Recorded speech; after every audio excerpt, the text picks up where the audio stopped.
Well, today we're replacing a prop on a Mercury motor. You'd replace your prop if you're looking to change either your whole shot or your top speed, or if you hit the bottom and you damage it. So the first thing I'm going to do is I'm going to take off the nut.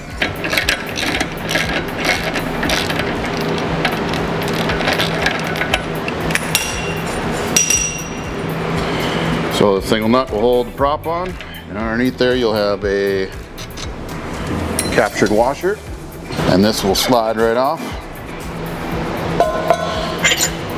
along with the thrust washer. So when it goes back on, thrust washer first. Prop, you'll have to line up the splines on there to get it to seat properly.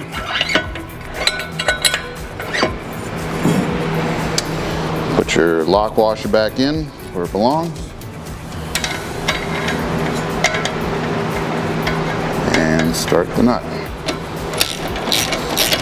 And I use this chunk of wood because the motor is in neutral, and if you were to spin it, try to tighten the nut down, all it would do is spin the prop.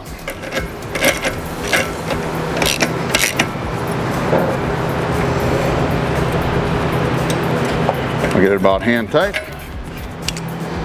Get my torque wrench out. These are torqued down to 55 foot-pounds.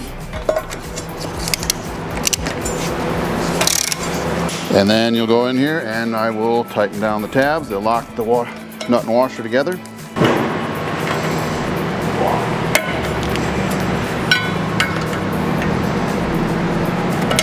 That is how you replace the prop.